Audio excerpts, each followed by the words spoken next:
Hey everybody, it's KD. I'm back with another episode of Girl on Fire.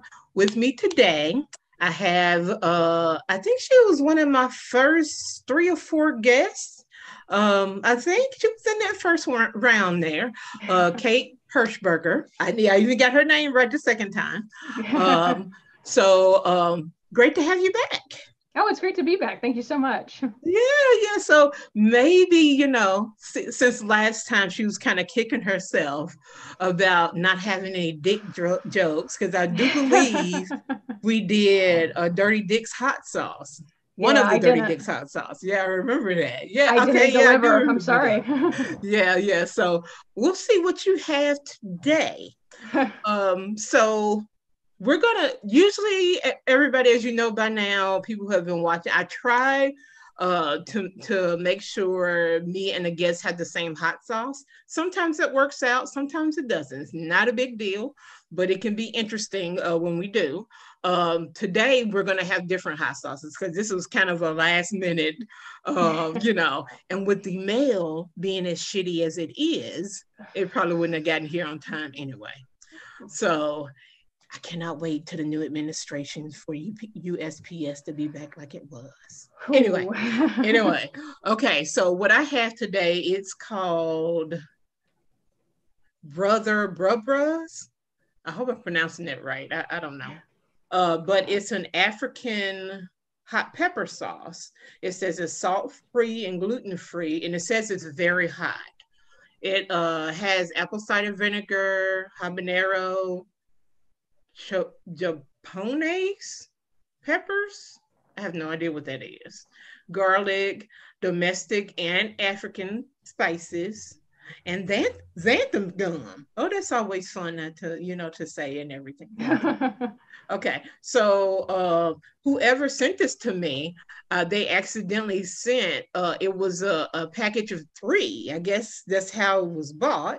But I have three of these. So, and like I said, I can't remember if I tasted it before or not. I don't think I have, because I think I will remember something like this. This is what I have. Kate, what do you have?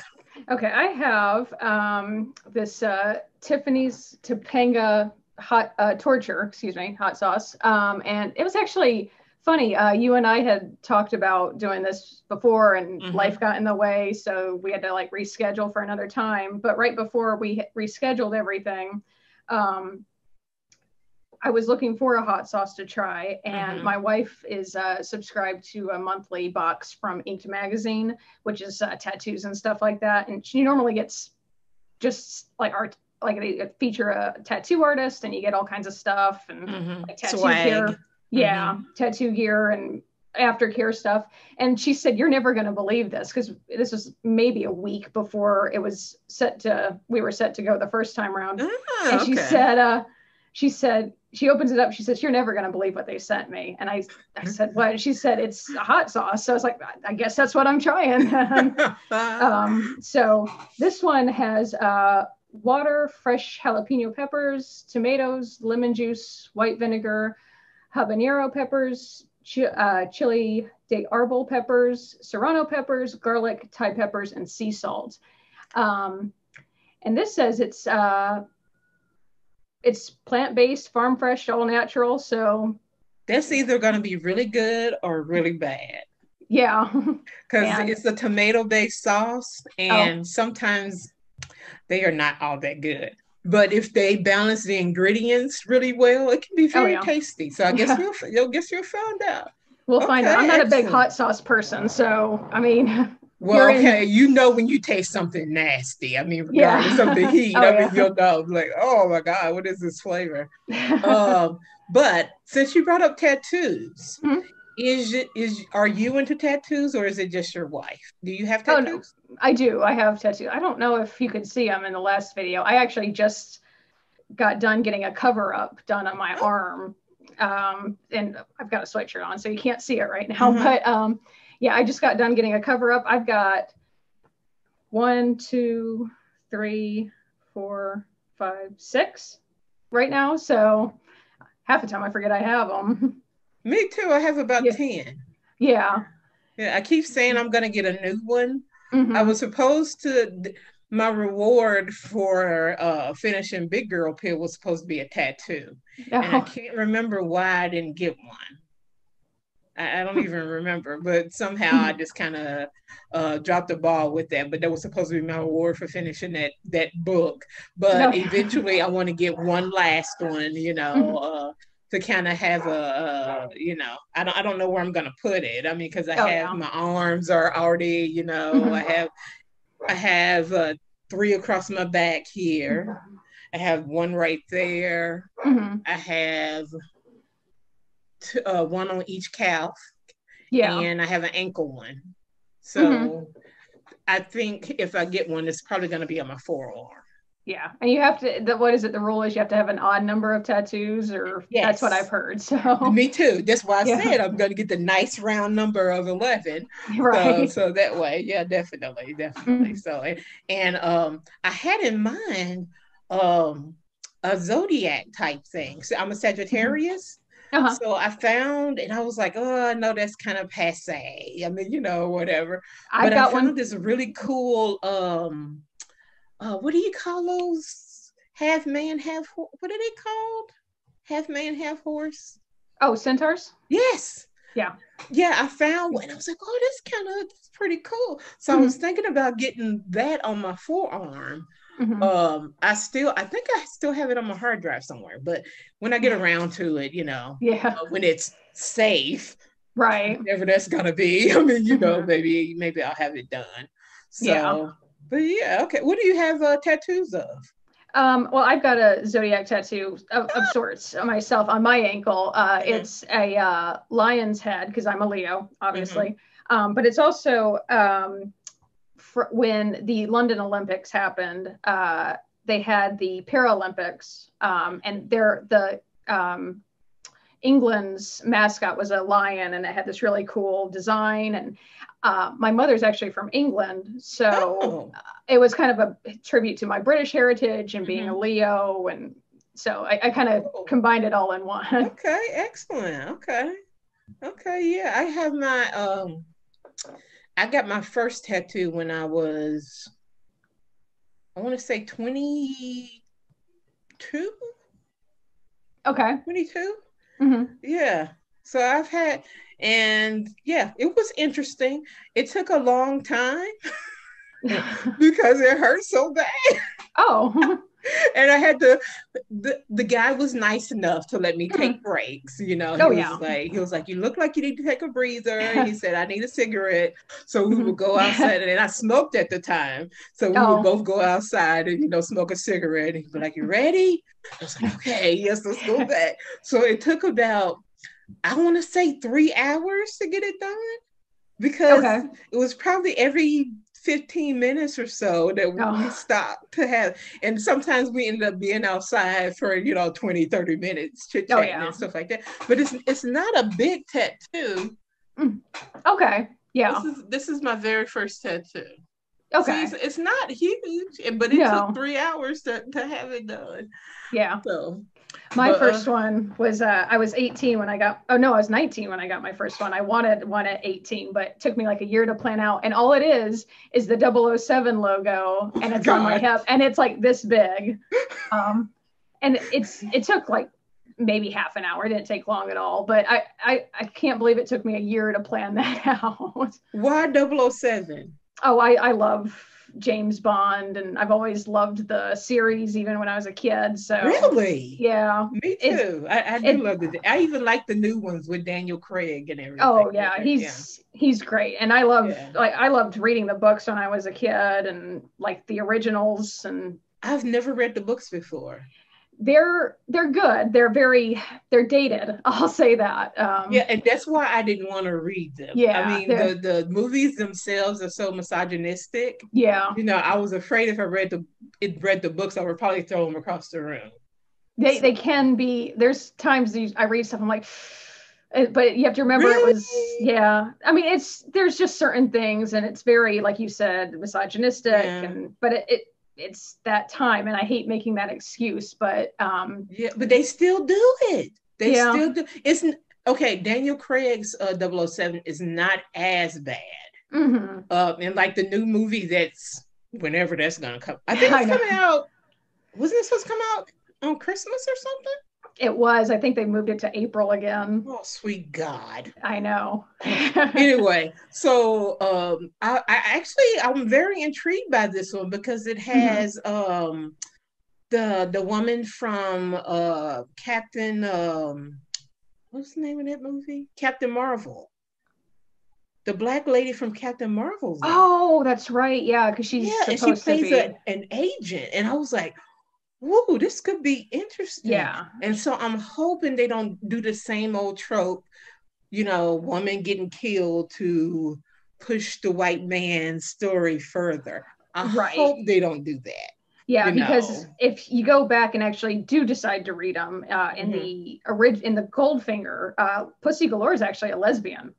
No way. Yeah, she is. Which is why you get the name Pussy Galore. Yeah, which is fantastic. Right. Okay, that makes sense. Okay. Yeah, so the only downside is in the end she ends up getting with Bond, and it's kind of, he changed her. Okay. Right. That's kind of where all she needed was, Although there is a recent one they took, I can't remember which one it is.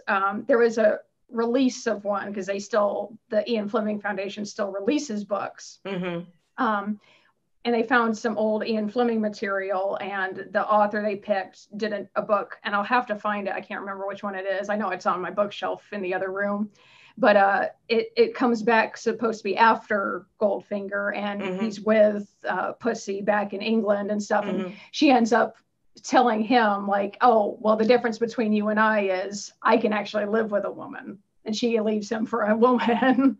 So that's in the end, it's kind of nice to see now like someone came back and fixed it.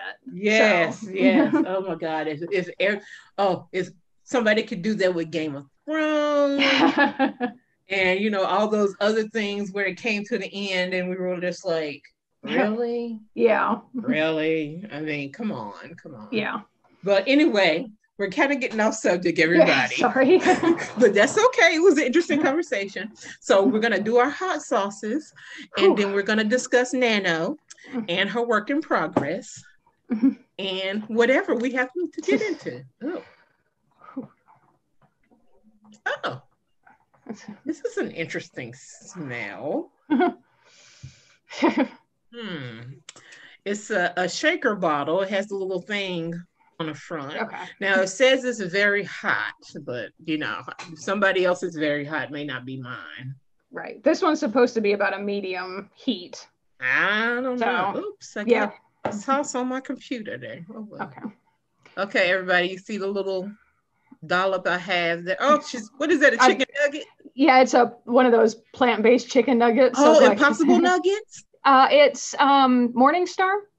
They're really good. I like them. They are, yeah. Yeah, they're really good. Okay. Well, I didn't even think about that. I have some of those in the freezer. Anyway, bottoms up. Oh.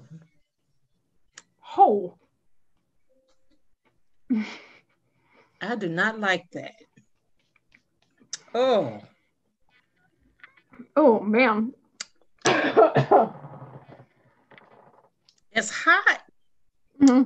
But it tastes like a shoe. Oh God. Oh, mine's like a tingling hot. It's almost making my tongue numb. Oh, I'm gonna have to put something in my mouth to get rid of that. Hershey's Kiss. I know, hot sauce with chocolate. Oh my God, I gotta get that taste out of it. That was awful, everybody, just to let you know. Oh my, maybe it sat on my shelf too long. Is it expired? Oh my God, that was just so bad. Let me see. No, it says 2022. Oh, that made me a little nauseated. Oh, how bad it was. So I give it a -2 for the flavor. Yeah. And maybe a 6.5 for heat. Okay. Mine's probably, granted, I don't have hot sauce normally, so I'd say about an 8 for heat, and I can't really judge on flavor because all I got was like tingling. You didn't taste the tomato and the lemon? I don't really taste anything. It like I tasted nothing, and then all of a sudden my mouth started tingling and started going numb, and I can still feel it. So, whew. Oh, well, everybody, this tastes like feet, or how I envisioned feet would taste. I'm sorry, whatever company made this. Maybe I got a rancid bottle. I don't know. But I hope this, oh my God. Oh, that was just bad. Mm. So, whew. Apples, habanero, and japones peppers. Japone, I don't know. But yeah. That was not good at all. Whew. So, okay, I'm gonna finish with my chocolate. Okay.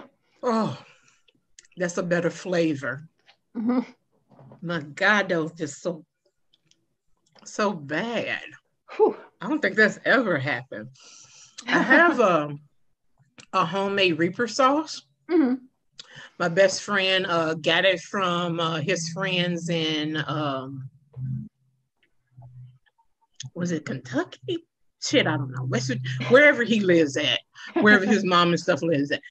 It's a homemade Reaper sauce. They use like Reapers. It's like a salsa. It's not a sauce. It's like a salsa, but it's like pureed. I mean, so they pureed all the veggies and stuff in there. Mm-hmm. And so he's supposed to come on and we're going to do a tasting because it's Reaper. It's pure Reaper, with some veggies and stuff. And I was just like, we'll see. I said, I'll try a little, Yeah. So I don't know when it's going to happen. He's actually recovering from COVID. Oh. Thank goodness he's recovering. Good, yeah. So I don't know when that's going to happen. So, but I do look forward to it. Yeah. Talking to him on camera, I don't know about tasting the Reaper salsa because it's just sitting up in my cabinet. Oh man! But man, I hope it tastes better than this did. Jesus Christ! Anyway, so this was your first nano. It is, right? Or was, yeah. Yeah, it was your first nano. Mm-hmm. So, how did it go? It went, to say the least. You did a group, and I was part of that group, and I think a lot of us were all in the same boat. Where the first few days we were all like, "Yeah, let's do this. Word count every day, updates," and then like halfway through the month, we were all like, "Oh, life's happened," and once you lose that momentum of writing it just wipes you out. I didn't hit the 50,000 mark. I did hit halfway, so okay. I think my final count was 26,088 words. So that's not bad for your first time. Oh yeah, I know. I was like, you know what? I went back to working full time. I'm working third shift and. Okay, so I'm about to ask what you do. If you're okay with sharing. Yeah, that's fine. Okay. I won't say the company, but I work for I work for a shipping company. Okay. Everyone probably already knows what it is.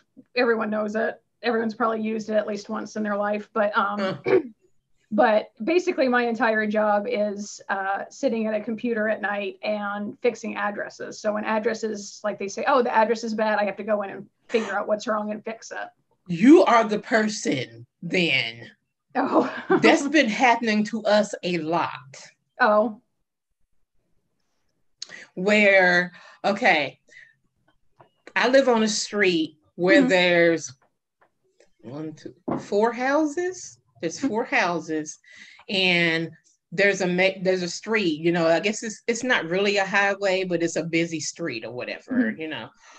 So there's our house, and then there's the other 3 houses right there, and then you have a big field or whatever.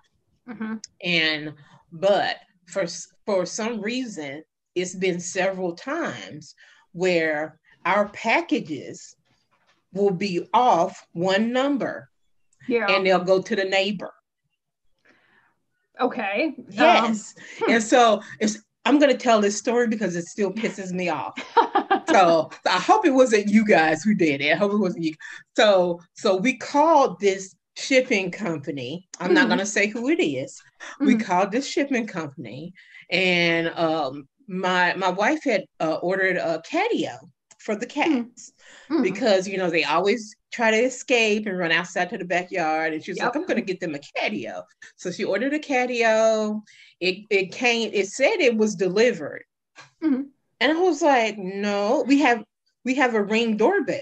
So I was like, no, I said, nobody came to deliver anything that day, you know? Mm-hmm. So I called and found out it was delivered to the neighbor.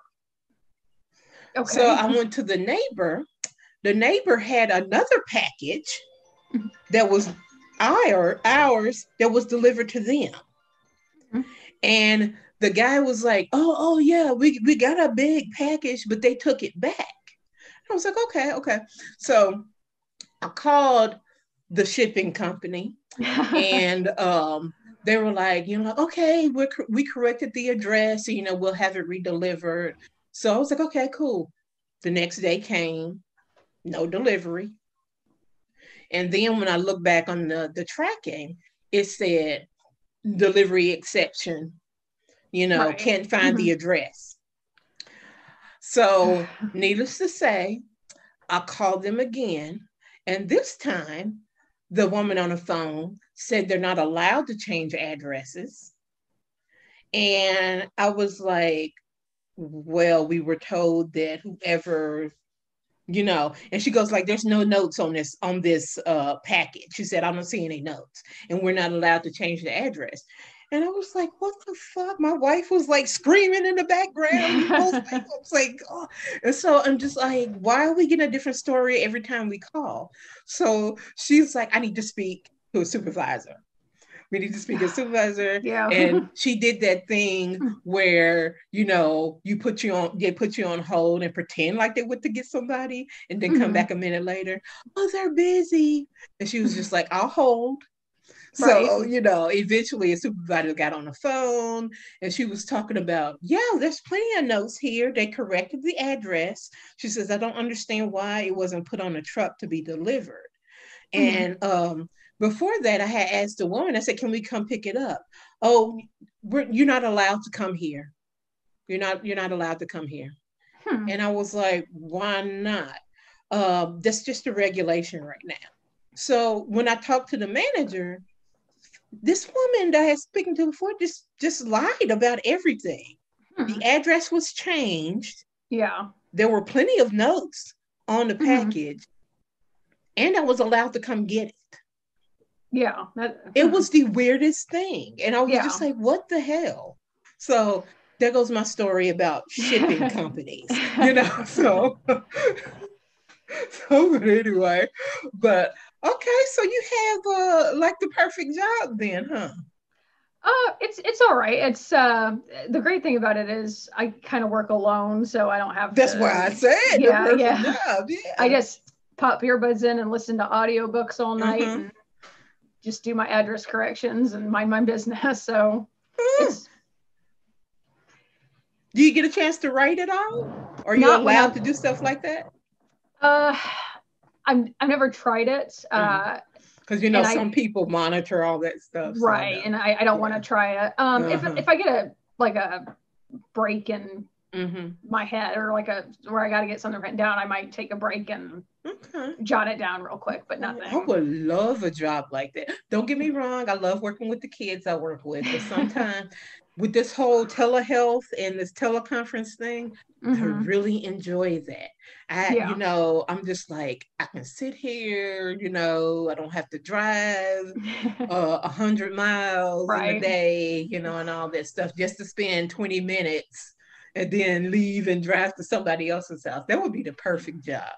And your job probably pays more than mine does because I'm in mental health and I work for a nonprofit. So more than likely, your job probably pays more. Yeah. But okay, so excellent. So now, like you said, Saturdays is your free day, right? So do you use like your Saturdays usually to catch up on writing, or do you do that during the day, or how do you do that?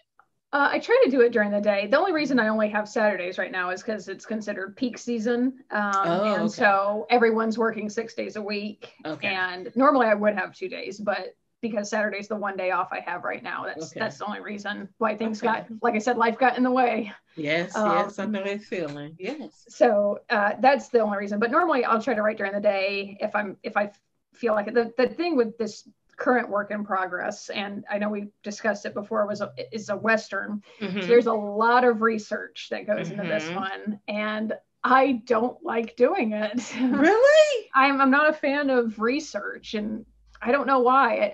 I love learning about stuff, but like if I'm sitting in a classroom and someone's telling me, that's one thing, but to actually go and find it myself, I don't like doing it. And have you ever thought of enlisting somebody else to do it? I haven't. I feel like, I don't know why. I just feel like it's kind of like cheating. I don't know why. Girl, please. Look, I'm sure people like Nora Roberts and all them, they have people to do everything. I mean, why not us? I mean, I'm sure they get paid the big bucks or whatever to do it, but that's true. I mean, I like depending on what it is. But are you just like book researching, or are you talking to people? What kind of research are you doing?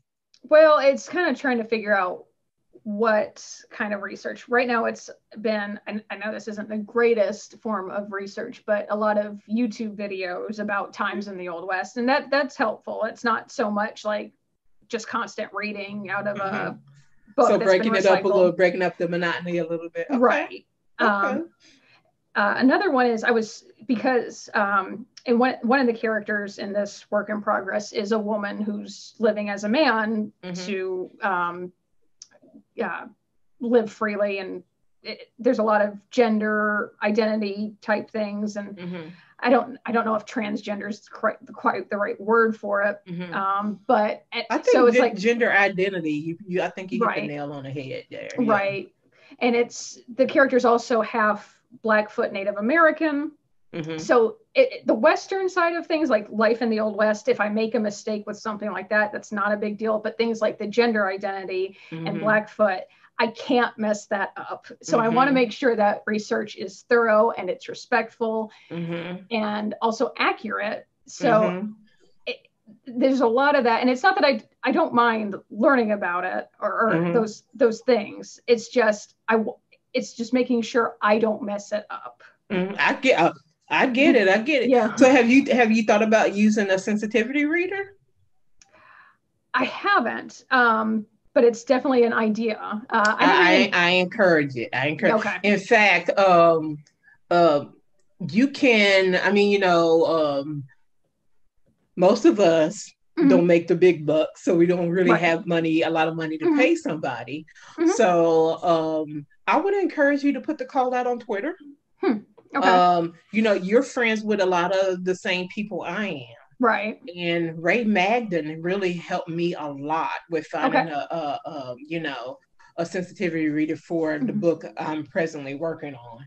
Right. So, and there's also, and I'll email it to you. There's a website that's devoted to sensitivity reading and sensitivity editing. I'll have to look for it. I think I have it bookmarked. But it's everything under the sun. I looked through it. I was like, wow. I mean, and it just, I don't know what their rates or anything. I don't know. It doesn't really say that. But I think you can like email them and tell, what you want done. And then they'll, work with you or whatever. So that's an option too. But I was like, it's really interesting, but yeah, I would encourage you to do that because like, I understand what you mean about wanting to get things right. And wanting to be authentic and everything. Research is good. Yeah. But I also think a sensitivity reader is even better. Now, I don't know how you will find somebody that's Blackfoot Indian. I mean, but you never know. I don't know if you've seen this. There's like on TikTok, the big craze is a lot of indigenous people are going on there and teaching others about their culture. And I think it's wonderful. Yeah. There's I can't think of his name, but there's a whole thing where they are sharing like why they grow their hair long, why they wear it in braids, and all these things about their culture, and it's beautiful to see. And I think it's wonderful that they're sharing this sort of thing and giving people that knowledge. So nowadays it's not so hard to find that kind of information. Okay, that's good. So I mean, so yeah, but I'm and I'm probably gonna get flack for this. I'm okay with that though. I was talking to Jay about this a little bit as well. I'm really one of those writers. I'm a Black person who believes that a writer can write about a lot of different things, right? As long as, you know, like let's say you decide to have a Black character, as long as you're not trying to relay the Black experience, right? which you really can't. I mean, you know, I agree. As long as you're not trying to relay that, that's fine. You know, that's cool. But you would still get a sensitivity reader to make sure you're not hitting on these stereotypes that, you know, because I know for a lot of white writers or whatever, or people who don't have a well-rounded circle of friends, a lot of knowledge that they get is from the media. You know, what they read, what they see, or whatever. And unfortunately, what you read and what you see about BIPOC people, you know, BIPOC, you know, is stereotypical. Right. You know, so I think it's always good to have somebody who can take you past those stereotypes or be able to tell you, you know, no. You have that same, and you have that thing where you're talking about the white person saves the Black person, or the white person is trying to educate the Black person about this, and that's not okay. I mean, you know, so but yeah, so I'm a firm believer that, you know, you can write about just about anything you want, you know, as long as you're not trying to leach into that person's experience of being a minority.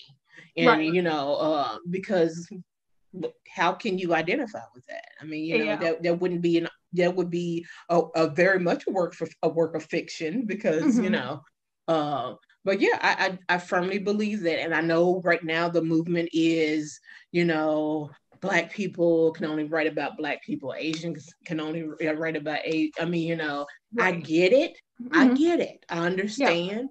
And I believe both sides. I think that, you know, if we're writing about the Black experience, then it needs to be from that person. Yeah. If, you know, saying, you know, for everybody, you know, that's a minority individual, you know, but on the other side, you know, it's just, I just think, I guess I can see it for both sides, I guess. I mean, you know, which I think is a good thing. So yeah, I'm a firm believer in that. But I think getting a sensitivity reader will make your work more authentic. You know, and go past that book knowledge, as they say, to a more individual you know, individual experience. Because even though if you were to get an Indigenous person to help you, you know, from the Blackfoot Nation, it would still be that individual's experience. You know what I mean? So somehow, with that leaking over to what you're writing, it becomes a more authentic individual experience. Does that make sense? Yes. Yeah. So yeah, I'm a big believer in that. So everybody, I mean, you know, I say go for it. No, so the hardest part is you go back and you think of what times were like back then and how people's prejudices were, and acknowledging that those did exist and that was the norm, unfortunately. And so sometimes there's characters in there that refer to other characters in very hateful ways, and it's very hard to sit there and have to type words out, even though it's technically accurate. There's words I don't want to use, and it's not fun. It's like I hate typing it, and I'm feeling sick for having typed it or written it when that would have been the word used or words used. It's I mean, unfortunately, that's what you run into when you're writing a period piece. Yeah. I mean, you can't skirt over it. Yeah. I mean, you really, really can't. I mean, there's just no way. Yeah. I mean, and you would get big time dinged for it. Yes. I mean, and just be like, okay, she's writing about an indigenous person back in the 1800s or whatever. Right. And you're telling me, so yeah, okay. Ooh. So can you tell us a little bit about the premise of it, or? Sure. Okay. Yeah. So the book is actually told through the two main characters' perspectives. One is a woman named Cassie, who's basically been sheltered by her father ever since boys have taken a liking to her. So he sort of secludes her and hides her away and is abusive. And I don't know why I went so dark this time around, but she ending up running away. And ends up looking for this town she remembers her father talking about that is so sinful and hateful, and no one will ever go there, or he'll never go there. So she thinks she'll be safe there. So she goes looking for it, and by herself. Wow. And it ends up because she has no real knowledge of surviving, ends up getting lost and gets found by this Blackfoot tribe. I'm not sure if that's the correct term. I apologize if it's not. But this Blackfoot tribe that takes her in and says, like, sort of helps her. And then they say, we know the town you're looking for. We know someone and that's the half Blackfoot, half Irish sheriff. It's the character is a woman disguised as a man as sheriff of this town. Okay. So they bring them in to come and take her back, and it's sort of like just figuring out this town. And so the other side is the sheriff Joe, who has to deal with being both Blackfoot and white and never really fitting in quite right in both, and also being a woman who was trying to live as a man and keep making sure her identity is secret, or is in the white community, never mind if she were with her. So nobody knows that he's a she? There are a few characters, like the tribe knows. Okay. Because there's this whole complex history between that, and it gets really into detail. So there are a few people who know in town, but it's very secretive, and they, in their sense, they don't see the sheriff as a woman disguised as a man. They just see them as Joe. That's just how they see. So they don't think of it any other way. So it's sort of the story of them figuring out their lives, and sort of a romance will come into it, I'm sure, or that's the plan anyway. Wait a minute, you're 26,000 words into it, and it's not gone toward that romantic edge? It hasn't. Well, it started to. It's right at the cusp, but it's like still now. It's this one's a slow burn. I was just about to say that it's a very slow burn. I know my Collins trilogy was right off the bat and go, but this one, there's nothing wrong with that. There's nothing wrong with either one of them at all. No. Yeah, and it's a great thing. I've noticed so many differences. Like a fantasy world, you get to do whatever you want. You make that world. Everything is by your rules. And then going into this one, it's like, whew, okay, stop. Yeah. You can't do this. Yeah. So, okay. That sounds. Have you got a title for it yet? I don't. I don't know about you. Titles are one of the hardest things for me. You know what? When I actually when I start doing the character stuff, that's around the time when I get a title. Yeah. It's something about I don't know whether I guess you could say the characters tell me. I don't know. Yeah, But I gotcha. it's like during that process, it's just like, oh, There it okay, is. Yeah. that'll work. That'll work, Yeah. And sometimes it changes, but Hmm. usually when I get the title, it stays that way. I mean, Yeah. so but yeah, I don't yeah, that seems to be how it works. Yeah, Yeah. yeah, yeah. But everybody's different. So Yeah. definitely. Okay. It'll come. It'll come eventually. Yes, it will. Yes, it will. There's nothing wrong with that. Yeah. So, how many words do you think this is going to be? Whew. It'll probably be, I'm thinking maybe 75. That's not bad. No, if, That's their average size book. yeah, These so we'll days, see. yeah. Yeah, that's about what, 250 pages or something like that. That's I your think average so. size. Yeah, I would think. I mean, it seems like it is anyway. I had a list of things at one point that was like different famous novels and their word count. And it was actually kind of surprising to see how little some of these ones were. I know, So right? I It's can't even. like I don't know. It's like when I was writing fanfic, I kind Mhm. of prided myself on it being so long and Right. so involved. But Hmm. then when I kind of flipped the script and went over to, a publisher, it's like, okay, that's over 100,000 words. You need to cut some of that down. And I'm just like, why? Isn't it a good thing there's 100,000 words? I mean, Right. but it's like, but a lot of it is erroneous stuff that you don't really need. And I was just like, no, I really need that. What do you mean I don't really need it? But that's beside the point. But yeah, it's just like I was like, oh, so it seems as though around 75, 80,000 words is the standard. Okay. Every once in a while you may get something that's 100,000 words, or something. It depends on who it is. I mean, Hmm. too. Yeah. Um, and I can't, in fact, with historical romances, I can't see it not being a large book. I mean, you know what I'm Right. saying? I mean, because it's Yeah. historical romance, you know. So, but yeah.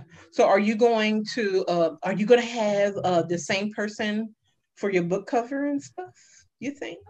Uh, I don't know yet. Okay. Not that I don't love Raffi and that, but I think it's one of those things. I haven't quite gotten that far yet. Mm-hmm. But Raffi and I are working together. I mentioned it before. I'm taking the Collins trilogy Mm-hmm. and bringing into one volume, and I'm actually going to start commissioning her to do illustrations of Mm-hmm. certain scenes throughout the book. So Mm-hmm. she'll already be pretty busy with me come next year. I'm Okay. sure she'll be sick of hearing from So me you at the kind end of of it. you kind of reforming it into like a graphic novel type thing. Not exactly. I think it's just trying to give a little uh, extra to Mm-hmm. it, so to speak. I Because like just that idea though. Yeah, yeah, I like because there's that. certain scenes I think that maybe an illustration would be nice. I don't know. Mm-hmm. Maybe just like a little bonus feature out of You it. know, to be honest, Kate, when I first when I first started reading romances, when I was used to get in my mom's Harlequin romances, I think I was Oh around God. 12 or 13 or whatever. And I've always been a voracious reader, but Hmm. I remember, hi doggy. I remember reading it. I remember looking at it, and I was like, "There's no pictures. Yeah. Why aren't there any pictures?"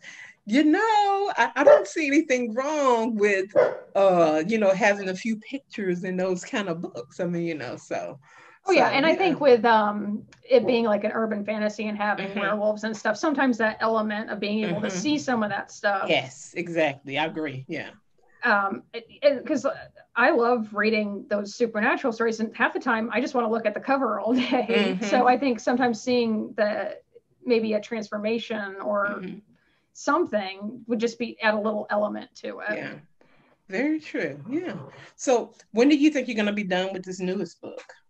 Oh, I don't know. I since I'm working on that other project right now, and that's kind of on the back burner, and Mm-hmm. this is kind of the current work in project progress is sort of just as I can. Hopefully, I'd like to have the first draft done by mid next year.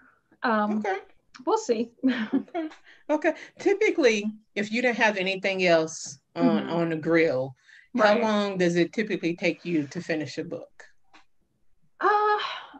I don't know, because the calling, when I wrote that one, I was like, okay, I'll give myself, judging how much I was writing, I was able to say, okay, I started it in September, and then I thought, okay, I'll finish right before Christmas, and then I'll take a couple weeks off, and then I'll go in and edit.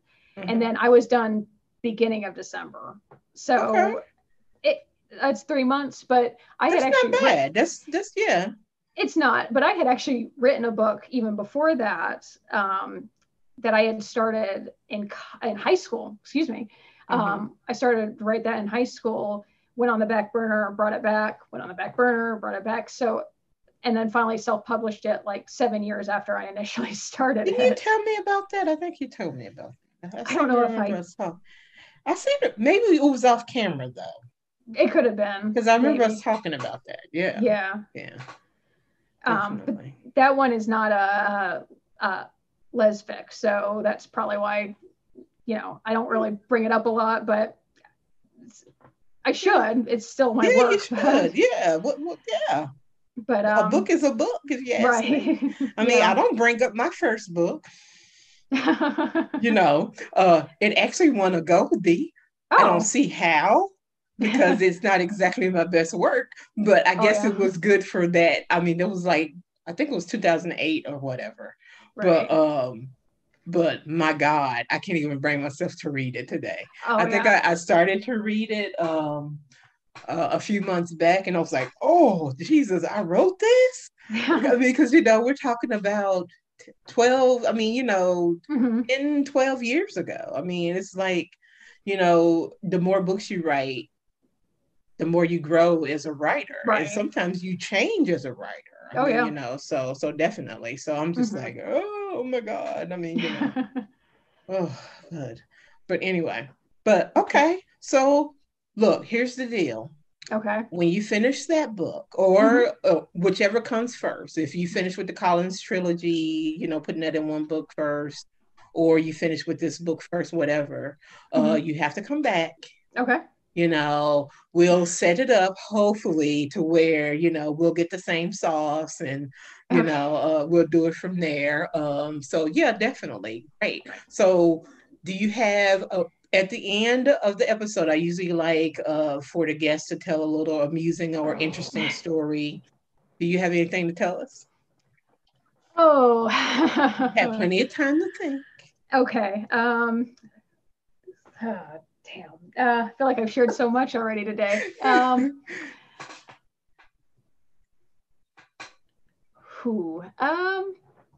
Okay.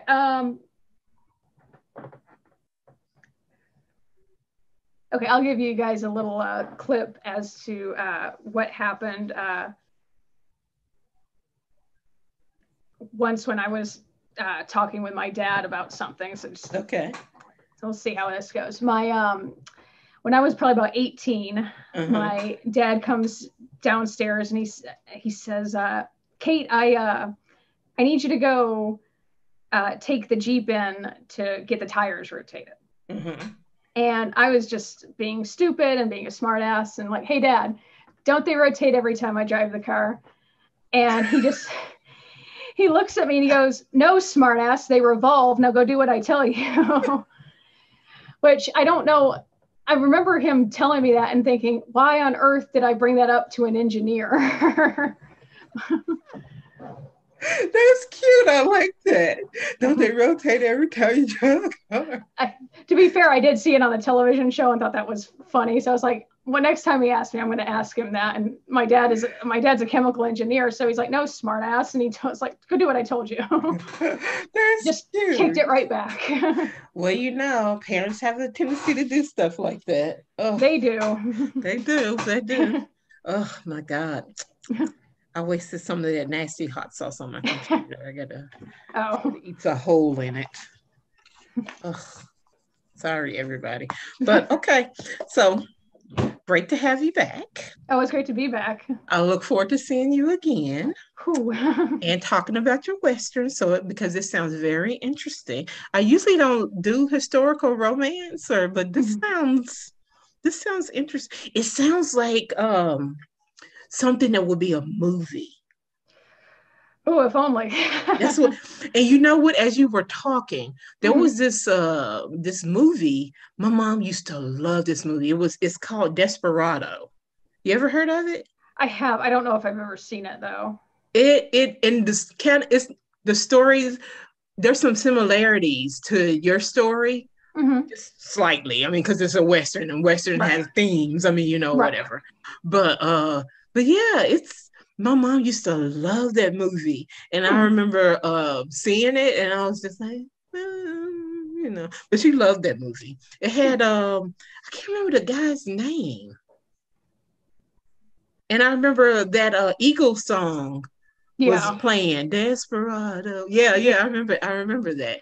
And I can't remember the guy, the main characters, the actor who played him. I can't Hmm. remember. And there's also a really, really good movie with I want to say it's Sidney Poitier, or Okay. it may not be Sidney Poitier. It may be I can't remember who it is. You know what? As we're talking, I'm gonna look it up. I want to say it's called Children of the Dust. That sounds familiar too. It does. It has, oh my God, Children of the, not Children of the Corn. Dust. Ooh, here we go. Oh, this is it. Okay, it has, okay, let me, oh, such a good book. I mean, movie. I remember seeing this as a teenager. It has, let's see, it does have Sidney Poitier. Oh. It has Joanna Going, um, Regina Taylor, and Billy. Let me see. What is the name? I want to say.